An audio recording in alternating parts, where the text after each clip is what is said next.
Bem-vinda, bem-vindo ao BTC Journal, seu programa de notícias e negócios comentadas e analisadas pela equipe da BTC. Meu nome é Gustavo Habib, eu sou instrutor de comunicação e negociação, e no episódio de hoje é dia 30 de junho de 2023, falaremos sobre, a gente vai comentar um pouco sobre a estratégia da Decolar, né, uma possível fusão com a CVC. Vamos falar sobre o mercado de materiais de construção e também de decoração, com crise na Tokstok, a situação da CIC e também as mudanças na West Wing. E também vamos comentar sobre gestão de pessoas, gestão de crise, diversidade, etc., falando sobre a entrevista da CEO da Kimberly Clark e também a gestão de crise na 3M. E para me acompanhar nesse episódio, estou aqui com o meu caríssimo colega de bancada, instrutor de negociação e estratégia da BTC, Yuri Salomone. Yuri, bem-vindo de volta. Olá, Habib, olá, ouvintes, sejam todos bem-vindos, bom dia, boa tarde, boa noite, seja lá o momento que você está escutando esse podcast ou nos vendo, né? Agora também estamos no Spotify, no YouTube, enfim. Por favor, dê um like no vídeo se você puder, ajude a gente a divulgar aí todo nosso conhecimento, a dividir com seus colegas de trabalho, colegas de empresa, colegas da vida. Sempre bom ter um pouco mais de conhecimento adquirido, né, Habib? Pois é, a gente traz os assuntos aqui, as notícias comentadas, analisadas, né? A gente aprofunda nos temas justamente para trazer para você algo um pouco diferente do que acontece no dia a dia, tá? A ideia é justamente trazer o que a gente coloca dentro das salas de aula, um pouquinho, dar aquela pimentada aqui. E para você que é ex-aluno, ex-aluna nossa, também lembra dos temas que vocês viram lá na sala de aula. Inclusive, estamos com últimas vagas para os cursos Strategy and Finance, para você que é líder de time, de área, responsável por um PNL, responsável por uma empresa inteira e quer ajudar a fortalecer as tomadas de decisão com ferramentas, modelos, etc. E muitas vezes, né, a gente tem muitos alunos aqui, Yuri, no Strategy and Finance, que querem dar uma revigorada naqueles conhecimentos já adquiridos no passado, mas querem voltar para a sala de aula, querem trazer de novo outros elementos, né? Sair um pouquinho do dia a dia da empresa para depois até trazer novos elementos para o seu dia a dia, né? Então, para você que está procurando esse desenvolvimento, se inscreve lá, tá? Já estamos em vagas finais aqui nas turmas, na turma, no caso, do segundo semestre do Strategy and Finance. O link está aqui na descrição, tá? Não perde a chance, porque é a última turma do ano. E também, para você que está entrando no mercado de trabalho, começando a se desenvolver e tem interesse em acelerar a sua carreira em mercado financeiro, consultorias, trainees, etc., a gente tem o General Business Program com as turmas, são várias turmas no segundo semestre de 2023, tá? A gente tem de segundas e quartas à noite, terças e quintas à noite, turmas aos sábados o dia inteiro, tanto virtual como presencial, enfim. Se você quiser ficar junto com a gente, se desenvolver com a gente com muito caso, muita análise de empresas, né, análise de resultados, casos reais e muito conteúdo, vai lá e se inscreve, também o link está na descrição aqui do episódio. Por fim, né, eu tô aqui com a minha Tech T-shirt da Insider Store, né, que é a nossa parceira aqui no canal. E é o seguinte, Yuri, você também usa muitas vezes, né, as vestimentas da Insider Store e eles prezam muito pela praticidade, né, e também pela durabilidade das roupas. Isso para mim é bastante importante. E aqui é importante você cuidar das suas roupas da Insider, né? Então acho que alguns detalhes, né, para você garantir a manutenção das suas peças da Insider. Primeiro, né, em relação à lavagem, você vai lavar a sua tech t-shirt ou a sua t-shirt performance ou as underwears ou undershirt, né? É importante que vocês lavem na máquina, pode lavar na máquina sem problema, mas não é recomendado colocar na secadora, tá? Então o pessoal esclareceu para mim isso, né? Não é recomendado, então não tem problema nenhum você deixar ela secando, tá? E não se preocupa, porque a peça ela não desbota na lavagem, então vai lá e lava sem medo na máquina e pode secar, pendurar, não se preocupa em questão de passar, né? Porque não precisa passar. A peça da Insider não se passa, hein, pessoal? Não perca esse tempo. Faça outras coisas mais agradáveis, mas não passe as roupas, porque é realmente só colocar no corpo que ela vai que vai. E todas as roupas da Insider vêm com a sacolinha ou a Insider Bag, que é o saquinho branco que você pode usar para proteger as roupas durante a lavagem, tá? Então, para aumentar a durabilidade, ao invés de você jogar na máquina, coloca a roupa dentro do saquinho da Insider Bag e coloca na máquina e as suas roupas vão durar um montão, viu? Então, para você aproveitar essa durabilidade toda, você primeiro tem que ter a peça, né? Então vai lá no site, aproveita o desconto que você tem como ouvinte aqui do BTC Cast, BTC12, e aí você tem desconto de 12% em toda a loja Insider Store, e a gente só divulga a Insider Store aqui, não é porque a gente precisa divulgar, né? Eu cheguei até a comentar com um dos nossos alunos, Yuri, que ele é responsável aí pelas operações de um podcast de grande porte, né? A gente conversou bastante sobre isso, e é interessante, a gente é uma escola de negócio, uma consultoria, né? O podcast a gente faz pela paixão, né? Então a gente divulga as peças da Insider Store porque elas são muito boas mesmo, tá? Enfim, então fica a dica. Yuri, vamos começar. A gente tem bastante notícia para hoje e eu vou trazer a primeira aqui falando sobre viagem, né? Você gosta de viajar e você, por coincidência ou não, também trabalha no setor de turismo. Então, vamos lá, né? Eu peguei essa daqui do Neofeed e o título é o seguinte: Decolar tentou fusão com a CVC e agora prepara a expansão por lojas físicas. Yuri, eu queria que você comentasse um pouco sobre essa estratégia da Decolar. Boa, Habib, vamos lá. Coincidência ou não, estou inserido nesse mercado atualmente, né? E para a gente conhecer um pouco dos números, do volume que estamos falando, no mundo hoje é um mercado de 9,5 trilhões de dólares no turismo, de acordo com a World Travel and Tourism Council, que é o Conselho Mundial de Viagens e Turismo. O turismo no Brasil movimenta algo em torno de 210 bilhões de reais, responde a 8,1% do PIB brasileiro, e viajantes, né, estrangeiros que turistam no Brasil, 50% deles a lazer vem ao Sudeste e 80% deles em negócios, eventos e convenções vem ao Sudeste também. Então, é a região aí que mais atrai turistas estrangeiros, a região Sudeste. Bom, falando um pouco da Decolar, dos números da Decolar, ela teve um faturamento em 2022 de 640 milhões de dólares e aí um forecast, uma previsão de faturamento em 2023 de 700 milhões de dólares, um crescimento em torno de 10%. Interessante. Bom, vamos comentar um pouco aqui a entrevista do CEO global da Decolar, o Damian Scocking, que preside, né, é o CEO da maior OTA, a Decolar, Online Travel Agency. É a maior da América Latina, Habib. É a que mais faz transações, o maior volume de faturamento na América Latina, dentre as OTAs, é a Decolar.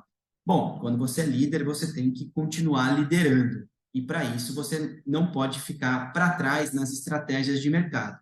Quando você quer entrar num mercado ou quer pegar uma fatia, ganhar market share, das duas, uma. Ou você compra ou você faz. Bom, ele precisa entrar no mercado físico, dado que a Decolar é uma empresa nativa digital, e para entrar no mercado físico, ou vai ter que comprar lojas de alguém, ou vai ter que fazer novas lojas. A Decolar tentou fazer uma fusão com a CVC Corp, buscando comprar as lojas da CVC e criar aí a multicanalidade, o omnichannel que a gente ensina aí nos nossos cursos da BTC no geral. Bom, a CVC, no primeiro TRI de 23, reportou prejuízo de 128 milhões de reais e um endividamento de quase 1 bi de reais.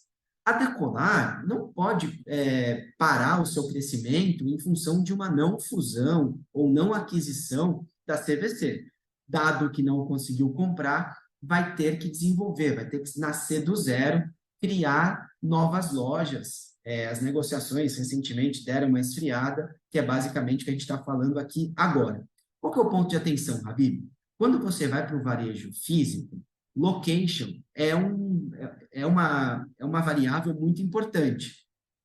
e location, se houvesse aí tido essa fusão, essa aquisição, muito provavelmente a Decolar colocaria os seus pontos físicos em locais que já performam, que já sabem que são rentáveis. Por hora, sem este conhecimento, a Decolar vai ter que arriscar ou contratar empresas especializadas do varejo físico para poder posicionar bem as suas novas lojas físicas, que serão lançadas nas regiões de São Paulo, Rio de Janeiro, inicialmente, e depois está no pipeline também Curitiba e Belo Horizonte. O que o CEO da Decolar está fazendo? Ele está executando o BATNA dele, Habib, que a gente ensina nas nossas aulas de negociação. É a melhor alternativa se uma segunda negociação não dá certo. Tentou comprar uma parte da CVC, fazer uma fusão, não deu certo, vou para o meu plano B, vou para a minha carta na manga, o famoso BATNA. Vai ter que desenvolver lojas físicas próprias. A Decolar, além de OTA, ela colocou o pé firme no B2B, ao comprar empresas recentemente, foram em torno de 3 ou 4, que detêm relacionamento com agentes de viagens, pessoas que têm informações de quem viaja, pessoas que ajudam outras a viajarem, indicam lugares, indicam hotéis, indicam parques a serem visitados, indicam como comprar passagens mais baratos, ou mesmo intermediam esses negócios. Bom, o setor de turismo, recentemente, num geral, sofreu bastante o impacto negativo do caso da URB, que a gente comentou aqui exaustivamente nas últimas semanas. Não vou voltar no caso da URB, mas um grande player do mercado como a URB, ter causado um problema no mercado, sim, impacta a Decolar e outras OTAs no mercado. Diz o CEO da Decolar que não impactou muito, mas que ele sempre presta atenção, porque uma empresa grande como a URB perder credibilidade, o mercado também perde um pouco de credibilidade. Dito isso, estratégia bem executada de multicanalidade, make or buy, compre ou desenvolve, compre ou faça, tentaram comprar, não conseguiram, vão desenvolver, vão fazer essas novas lojas. Omnichannel gera um ecossistema de negócios importante para o varejo como um todo. Tomara que dê certo, que essa estratégia seja bem executada, porque o papel, o Excel, o cálculo de sinergias aceita qualquer coisa. Tomara que dê certo essa estratégia e que, de fato, ocorra nos próximos meses. Para aí, Habib, nós, clientes e parceiros, que a gente possa usufruir dessa melhoria da empresa e dos negócios que ela executa. Pois é, e isso que você comentou sobre estratégias de make or buy, eu já participei de algumas dessas estratégias, envolvem uma tonelada de conhecimento em negociação estratégica, né? Então isso é muito, muito importante. E vamos ver como é que a Decolar se sai aí, no caso sem CVC, né? Então é um ponto relevante, mas como o Yuri já comentou, né, como OTA aí é a líder aí em volume transacionado. Isso é muito, muito interessante. Bom, vamos seguir. Agora vamos falar um pouquinho sobre o mercado de itens para casa, né? Que também o Yuri gosta bastante aí. Foram os primórdios aí da sua carreira aí, né, Yuri? Bom, vamos lá. Essa primeira notícia, eu peguei, na verdade, duas notícias para comentar sobre este tema. Valor econômico, ambas. Carlyle pôs 100 milhões de reais na Tokstok e renegocia 350 milhões em dívida. Segunda notícia, credor da Tokstok obtém na justiça dinheiro de dívida, falência afastada. Pois é, a situação não está boa para a Tokstok. Primeiro, que se trata de talvez a mais conhecida loja de itens de casa e decoração do Brasil. Segundo, há alguns episódios eu cheguei a analisar no detalhe a situação e os resultados da Bed Bath Beyond, que é a líder desse mercado lá nos Estados Unidos e inspirou bastante aí a Tokstok. A empresa americana, ela está numa situação muito ruim. Então eu te convido a dar uma olhada no episódio que a gente fala sobre ela. Dá uma busca ali no YouTube, acho que é mais fácil, mas no podcast você também consegue ver. No YouTube, se você for buscar, já aproveita, curte o vídeo, se inscreve no canal, tudo aquele negócio para dar aquela força ali para o nosso canal e nosso time de marketing, hein, pessoal? Ó, vale salientar que a Tokstok ela meio que copiou aí o modelo de lojas da Bed Bath Beyond, né? Aquelas lojas muito grandes, com os itens todos à mostra, que você tem que passar pela loja inteira antes de chegar no caixa, tal. É um modelo bem tradicional deles. Isso parece que não está ajudando muito. A primeira notícia, ela fala sobre a exigência, na verdade, a segunda notícia, a exigência do pagamento de uma dívida da Tokstok com um fornecedor de tecnologia, uma empresa chamada Domus, no valor de 3,8 milhões de reais. Na justiça, o fornecedor conseguiu uma decisão favorável. Isso é só um dos exemplos das dificuldades que a Tokstok passa hoje em dia.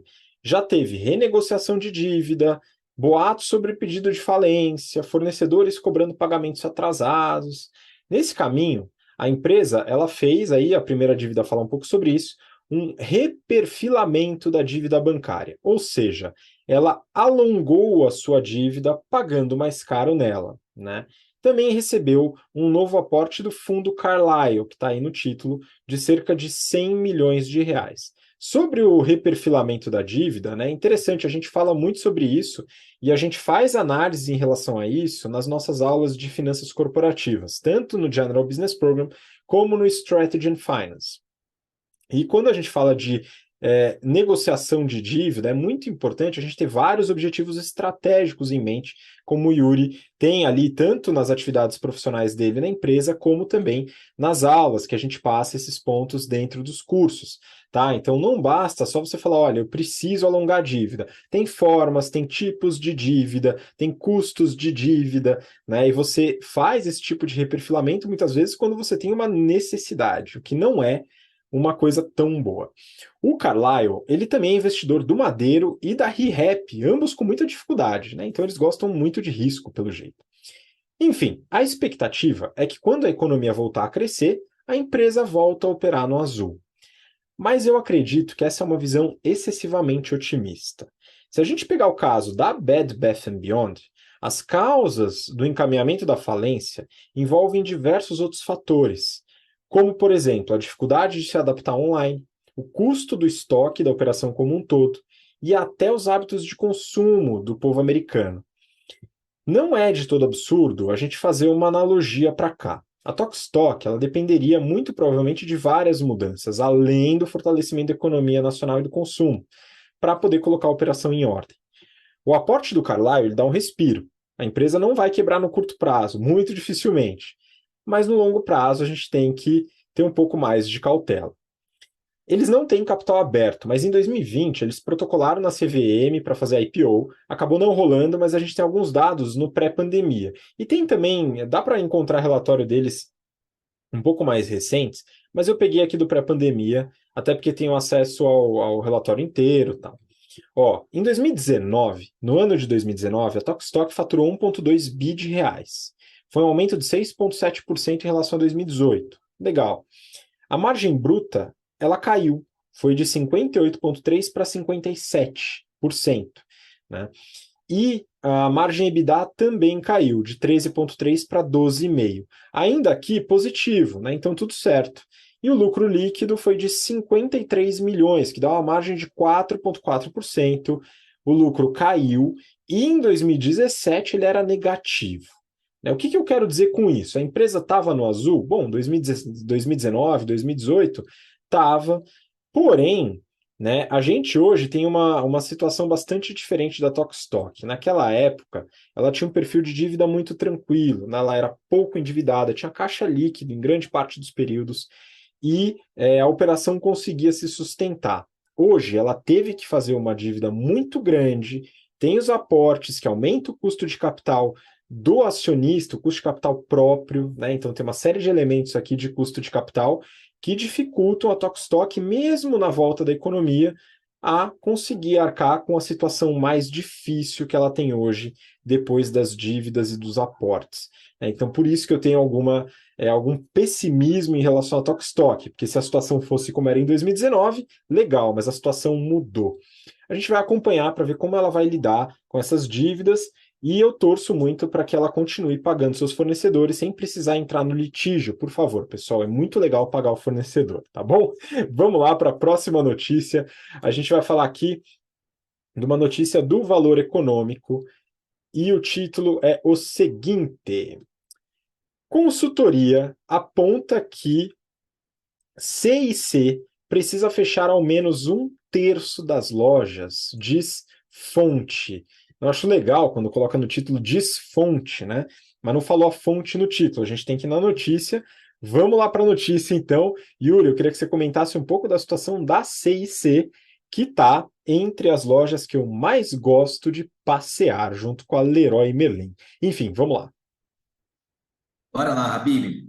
Aqui talvez seja uma estratégia de negociação para tentar achar alguém para comprar essas lojas que serão fechadas antes de fechar. Porque fechar com certeza vai custar mais do que vender, Habib.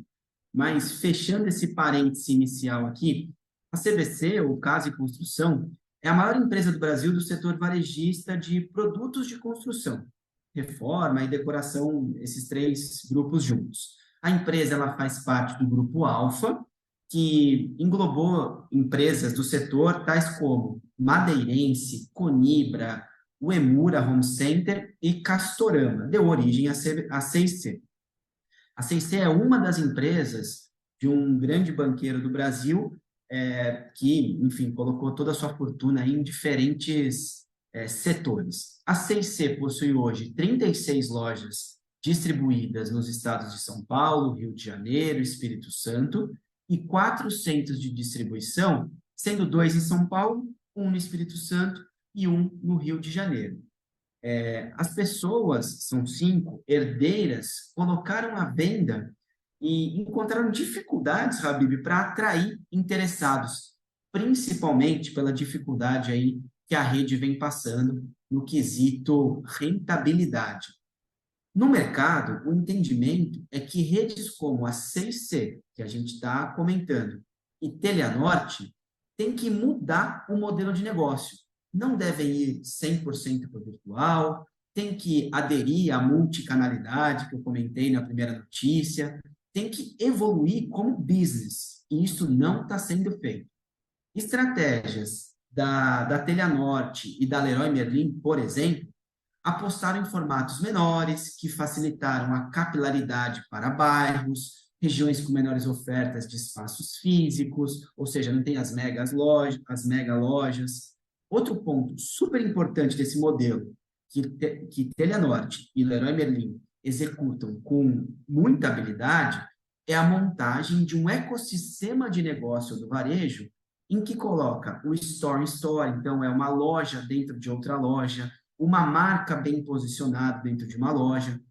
Eu tive o prazer, Habib, essa semana, de visitar a CB Experience, que é as Casas Bahia, no modelo 5.0 da indústria, praticamente, onde eles desenvolvem um novo ecossistema de negócio, onde tem lojas como Tramontina dentro da CB, a Apple, Habib, Samsung, Intel, diferentes marcas, com vários espaços dentro da loja, que antes era uma loja do Ponto Frio, que é um dos pilares aí da Via Varejo, né? E transformaram na CB Experience, Habib. Foi um investimento milionário, com um ROIC muito interessante, liderado por arquitetos e pessoas do mercado que são especialistas no varejo. Então, se a Teleanorte, Leroy estão indo para esse caminho, a C&C tem que olhar o que os concorrentes estão fazendo para poder, pelo menos, copiar, já que não foram eles a parte a disruptar o mercado, a melhorar, a inovar e trazer resultado para os seus negócios.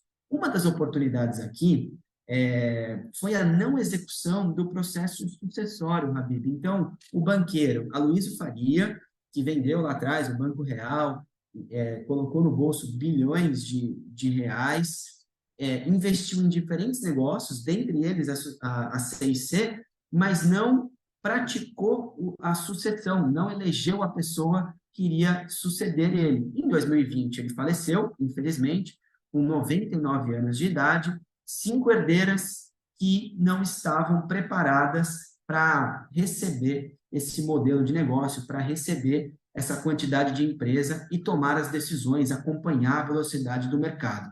Dito isso, C&C está à venda, não há grandes interessados, ou os interessados que o BTG tem assessorado eventualmente não entregaram o número esperado pelos herdeiros da C&C, mas a ideia é fechar lojas não necessariamente é a melhor solução. Talvez inovar, colocar um pouco de dinheiro, disruptar, ver quem está fazendo melhor lá fora, contratar pessoas especializadas, talvez seja uma estratégia para melhorar o seu valuation no futuro e, se for vender, que venda por um valor maior, Habib. Pois é, esse é um ponto importante. A gente fala sobre a estratégia de venda, né? A gente tem que tomar cuidado com as ações e os discursos que a gente tem no pré-venda, né? Eu lembro de discussões relacionadas a empresas públicas, né? Por exemplo, quando a gente fala de Petrobras, e aí eu lembro que tinha algumas discussões, né? Do tipo, não, a Petrobras ela tá muito ruim, a gente tem que privatizar, né? Porque ela tá caindo e vai morrer daqui a pouco. É o tipo de discurso que não é um discurso muito adequado caso o intuito seja realmente vender, né? Ou pelo menos a um preço adequado. Mas, enfim, acho que o que o Yuri levantou aqui são possibilidades e estratégias que são executadas em outros negócios, né? Por que que a C&C não poderia fazer semelhante, né? Ou replicar, que são adaptações que a gente faz quando a gente está na gestão das empresas. Fala, Yuri, complemente. Então, um princípio de valorizar melhor a sua negociação, Habib, é o gatilho da escassez. Quando ninguém tem, ninguém pode, você consegue vender o seu produto mais caro. Se você não fala que está à venda e fala que, de repente, se fizer uma proposta boa, você pode vender o seu negócio, melhora a sua negociação, é posicionado mais caro o seu ativo. Agora, você já fala que não tem nenhum interessado, que vai fechar a loja, que está ruim, poxa, você está dando todas as informações que o interlocutor com o qual você negocia quer receber, ele quer saber como que você está e você abriu para o mercado e publicou no valor econômico. Ou seja, não estimo que seja a melhor estratégia de negociação. E para completar também, Habib, essas relações do ecossistema que o varejo tem feito com muita habilidade, o exemplo da Casas Bahia Experience, a gente chama nos nossos cursos de estratégia, no Strategy and Finance, no GBP, das alianças estratégicas. Isso, o ecossistema é a evolução dessas alianças estratégicas. Pois é, isso tem uma aula dedicada para falar sobre alianças estratégicas lá no nosso General Business Program e também no Strategy and Finance a gente entra um pouco mais no detalhe. Bom, vamos seguir para a próxima notícia. Peguei aqui do Neofeed. Acionista bagunça a sala de estar, entre aspas, da West Wing e pede a destituição do board. O Renato Aracaki, no BTC News, ele comentou sobre uma outra notícia relacionada a esse mesmo tema. Eu pretendo complementar. E ele começou a notícia, Yuri, falando do investidor ativista. O que é o investidor ativista? Bom, imagina uma reunião de condomínio. Você vai lá na reunião de condomínio, tem, sei lá, 100 moradores no seu prédio, no seu condomínio. E aí, o morador ativista é aquele que não é síndico, não é subsíndico, não faz parte do conselho, mas que dá pitaco o tempo inteiro nas assembleias, né? O investidor ativista, ele é basicamente essa pessoa do seu condomínio, né? Tem direito de fazer isso? Tem. É chato a beça. E às vezes faz alguma coisa que de fato executa uma mudança, né? Foi basicamente isso que aconteceu. Né? A notícia do Neofeed, ela comenta sobre um fato relevante divulgado pelo Westwing, ex-startup, né? Eu falo ex-startup porque, pô, já tem IPO, já, enfim, está negociando em bolsa, etc. Né? Então não pode chamar mais de startup, pelo amor de Deus, né? É do segmento de e-commerce, focado em itens para casa e decoração também, né? Como eu falei da Tokstok.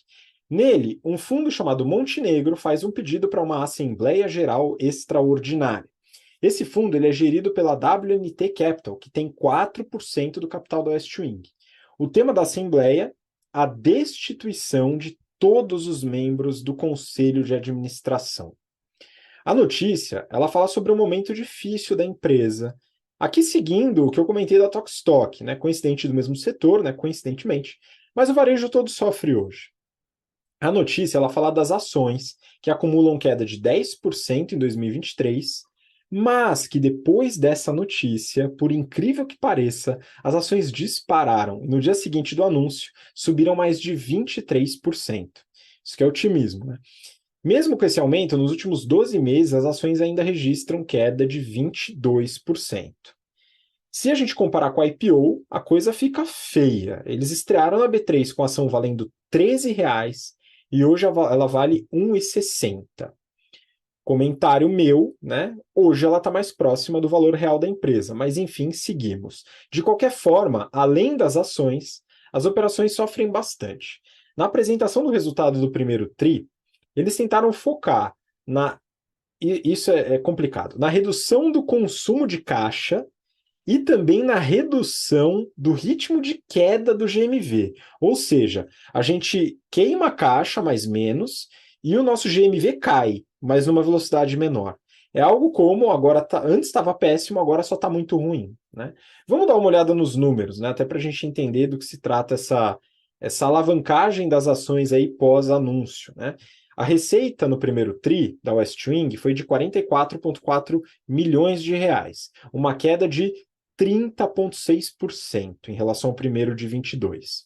A margem bruta se manteve, né, 44%, o que é uma boa notícia. É interessante, dada a queda de receita, manter a margem. O EBITDA ajustado, ele teve uma leve melhora, mas ainda está negativo, saiu de 12 para 10,7 milhões. E o prejuízo líquido aumentou, saiu de 10 para 13,5. E eles falam da redução da queima de caixa, então tem um dado que eles colocam lá, que é o fluxo de caixa operacional mais o CAPEX, que foi de negativos 8,8 milhões, contra negativos 35 milhões, né? E aí, o que acontece, né? Por que essa notícia foi tão bem vista? Porque os acionistas estão entendendo que a Westwing precisa, eventualmente, de um choque de gestão, de uma reestruturação, e para isso tem que mudar bastante coisa no topo. Eles têm um prejuízo acumulado de 165 milhões de reais. Eles ainda estão com prejuízo, mas como que a operação precisa ficar para que o acionista veja valor nesse negócio e esse prejuízo acumulado vire lucro acumulado, né, o lucro retido? Isso é muito, muito importante e pode ter certeza que vai demorar bastante. Logo depois que eu fechei a pauta, né, saiu uma notícia falando que vai ter uma mudança no C-Level da Westwing. Então, o CEO ele vai sair, vai para o conselho. Se é o conselho que vai sair ou que vai ficar, eu já não sei, né? Não tenho essa notícia. Mas o CFO ele vai assumir o cargo de presidente, né? E se for assumindo o cargo de presidente, correndo o risco de ser generalista demais, né? A gente pode pensar que uma preocupação grande com a sustentabilidade financeira vai ser o foco da empresa a partir de então. Eu vou continuar acompanhando, gosto bastante, a gente tem uma conexão aí com a Westwing, é uma empresa que a gente acompanha desde o início e a gente torce muito para que as operações voltem a entrar nos eixos. Nada disso, claro, justifica o fato de que R$ 13 era muito para a ação deles, mas isso já é outra questão. Vamos seguir para a próxima notícia. Eu vou pedir para o Yuri comentar aqui. A gente vai falar um pouco sobre gestão, né? E aí eu peguei uma notícia do Valor, que na verdade é uma reportagem, uma entrevista com uma executiva. Andréa Rolim, liderança inclusiva que dá voz a todos. Yuri, acho que vale a pena. A próxima notícia a gente vai falar de gestão de crise, né? Então acho que vale a pena falar um pouco de gestão de pessoas.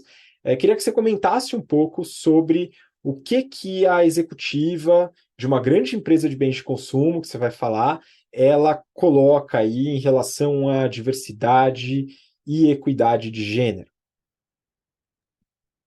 Bora lá, Habib. Antes de mais nada, eu gostaria de contar um pouco da história e saber como chegamos até aqui, né? Bom, frequentar a escola para além do ensino primário, cursar ensino superior, criar um partido político, votar, candidatar a cargos políticos, poder se divorciar, praticar qualquer esporte e dispor das leis que criminalizam todos os tipos de violência de gênero são alguns dos direitos que as mulheres brasileiras, por meio de muita luta, conquistaram desde o século XIX até a atualidade.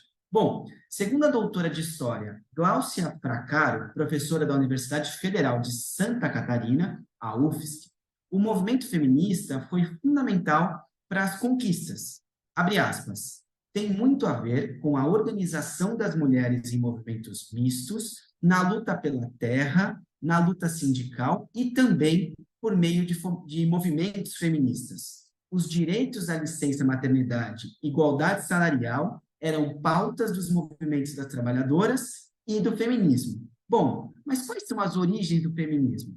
Elas se encontram, Habib, na França, no período da Revolução Francesa, ali, 1789 a 1799, época marcada aí por lutas organizadas pela burguesia, com apoio de camponeses, em oposição à elite monárquica, que perpetuava desigualdades sociais, políticas, religiosas. O feminismo ele começa a ser estruturado após a Revolução Francesa, juntamente por conta dessas ideias de liberdade, igualdade, fraternidade da Revolução Francesa, que eram executadas de maneira igualitária para homens e mulheres. Dito isso, posicionando a história, Andrea Rollin, CEO da Kimberly-Clark, é a primeira mulher a ocupar este cargo na empresa.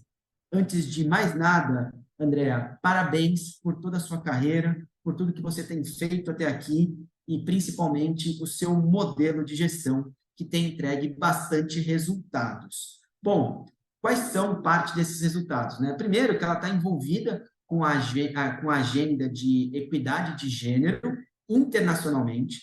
Há 10 anos ela atua como associada da Women Corporate Directors, que é uma rede sem fins lucrativos que conecta executivas do mundo inteiro. Então, são pessoas com este propósito. Dentro da Kimberly-Clark, ouvintes, Habib e telespectadores, ela vai fechar o ano de 2023 com 50% do quadro de colaboradores sendo mulheres. Uma igualdade salarial plena do estagiário ao diretor. Muito bom essa atitude dela, muito boa. Apoio essa atitude. Parabéns por isso, Andréa. Eu imagino o quão difícil foi para você isso, e que você consiga, não só na Kimberly-Clark, mas assessorando todas as pessoas no Women Corporate Directors, para que possa disseminar essa estratégia e essa execução. Boa sorte na empreitada, boa sorte no desafio, e que você continue lutando e, principalmente, conseguindo entregar este resultado que, por hora, foi exposto aqui.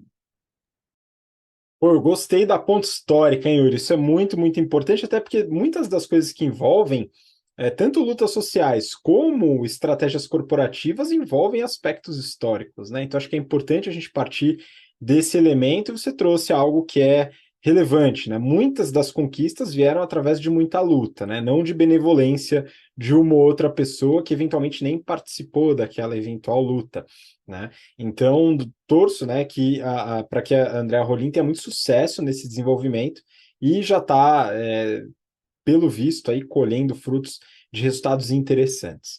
Bom, vamos seguir para a próxima notícia. Agora, última notícia do nosso BTC Journal de hoje. Eu peguei do Neofeed. Para limpar os problemas com produtos químicos eternos, entre aspas, 3M quer pagar 10,3 bilhões de dólares nos Estados Unidos da América. A arte imita a vida ou a vida imita a arte? Né? Depois do Yuri fazer um preâmbulo histórico, eu vou jogar a arte, mais precisamente o cinema, aqui dentro dessa notícia. A 3M, empresa que faz de tudo um pouco, ela fechou um acordo no valor de 10,3 bi, com B de bola, de dólares, para encerrar as ações relacionadas aos produtos químicos eternos, que são os PFAs, né? É um insumo que faz parte de diversos produtos da 3M. Por suas propriedades antiaderentes e impermeáveis, eles são usados desde a década de 40 nos produtos da empresa. Isso a gente leva em consideração panelas antiaderentes, enfim, todo tipo de insumos produtos que servem como antiaderentes ou impermeáveis.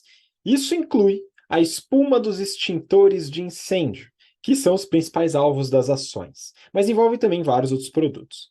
Qual que é a acusação? O PFA, ele não se decompõe ou se decompõe muito lentamente, né? E eles estão sendo acusados de contaminar a água potável em diversas regiões dos Estados Unidos. É praticamente a mesma história do caso mostrado no filme Erin Brockovich, estrelado pela atriz Julia Roberts, que inclusive foi premiada com Oscar de melhor atriz nesse filme. O caso do filme é real e retrata a contaminação de água por cromo hexavalente no sul da Califórnia pela empresa Pacific Gas and Electric, ou PG&E. O caso ele foi ganho pelos acusadores e foi a maior ação contra uma empresa privada na época, no valor aí de cerca de 330 milhões de dólares. No episódio do dia 27 de abril, eu comentei sobre os resultados do primeiro trimestre da 3M, então eu não vou repetir aqui.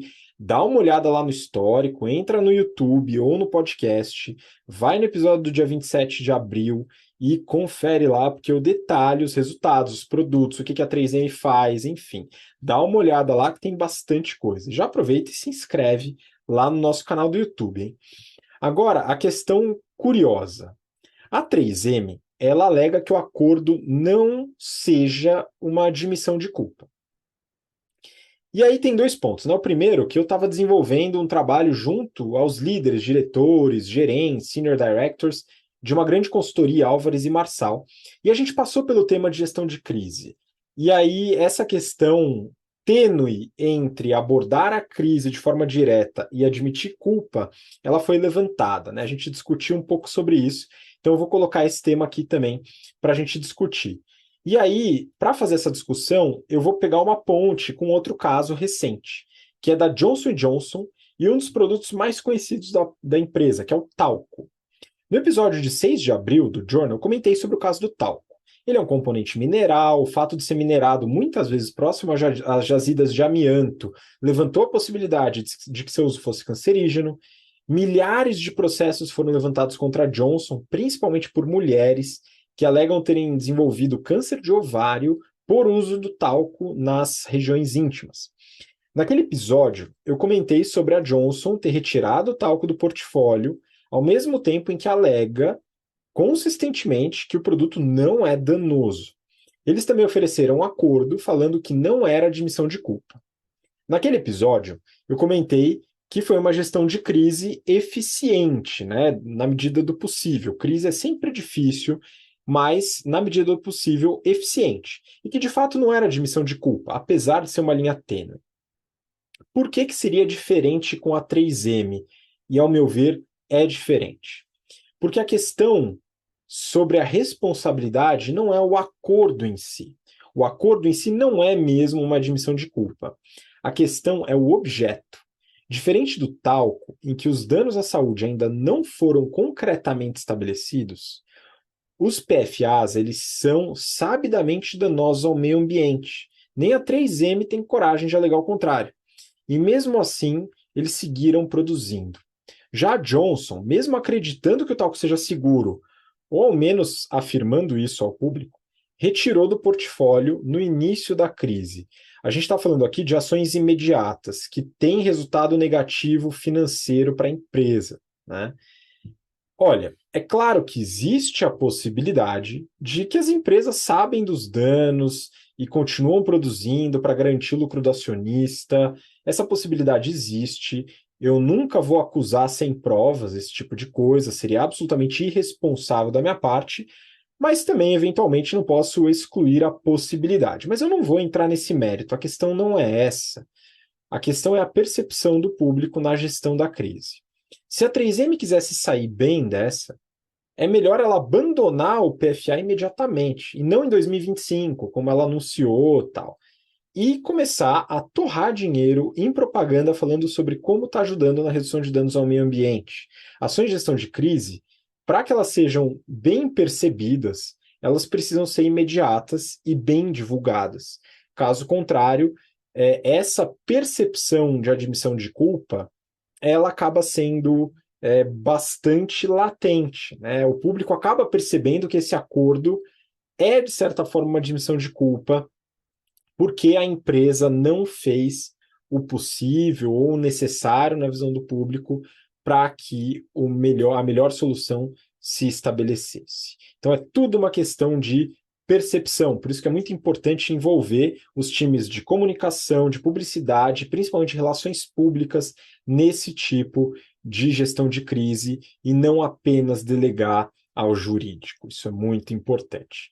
Bom, e com essa notícia, a gente finaliza os temas do BTC Journal de hoje. Então, queria muito agradecer novamente ao Yuri pela excelente e culturalmente interessante contribuição do episódio de hoje. Muito obrigado, Yuri. Obrigado, Habib. Obrigado, ouvintes que estão com a gente até aqui. Foi um prazer tê-los em companhia até este momento e até a semana que vem, Habib. Pois é, nós nos vemos hoje ainda no encontro no nosso happy hour da BTC, com os alunos, com o pessoal da BTC e tal, mas com você que está nos ouvindo, primeiro quero agradecer a sua audiência, a paciência por estar aqui com a gente até agora, e temos um encontro marcado na próxima semana para mais um episódio do BTC Journal. Um grande abraço, até lá, tchau, tchau.